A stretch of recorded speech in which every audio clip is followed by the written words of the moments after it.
At the Texas Capitol today, members of the Iranian-American community met with lawmakers to talk about ways Texas can help bring democracy to Iran. Calls to change the Iranian form of government have grown louder after the death of a 22-year-old woman who was in police custody for how she was dressed. KVUE's Isabella Basco is live at the state capitol tonight with more on the change advocates hope to see. Isabella. Well, Brian, it was just a few hours ago when members of the Iranian-American community gathered outside the Capitol, asking legislators to stand behind bills that make it clear they support Iranian-Americans. That's the cry Iranian women have been making after the death of 22-year-old Mahsa Amini, arrested and beaten by the morality police for not wearing her hijab properly. She died a few days later.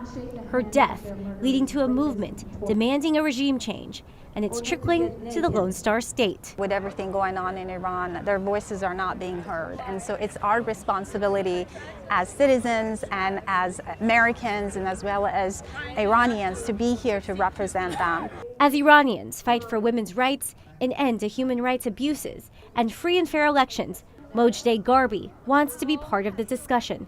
She's one of the dozens of advocates at the Texas Capitol Wednesday, calling on lawmakers to take action.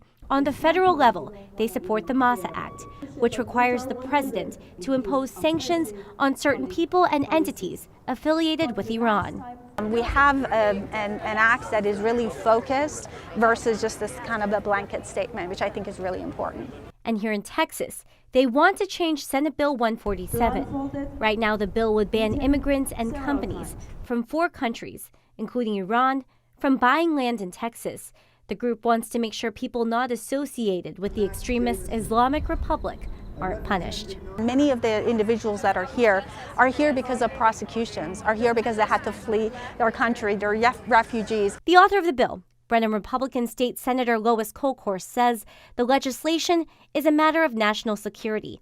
Still, these Texans are harnessing their power to advocate for voices that don't feel heard. I'm here to ask you to support women, life, freedom.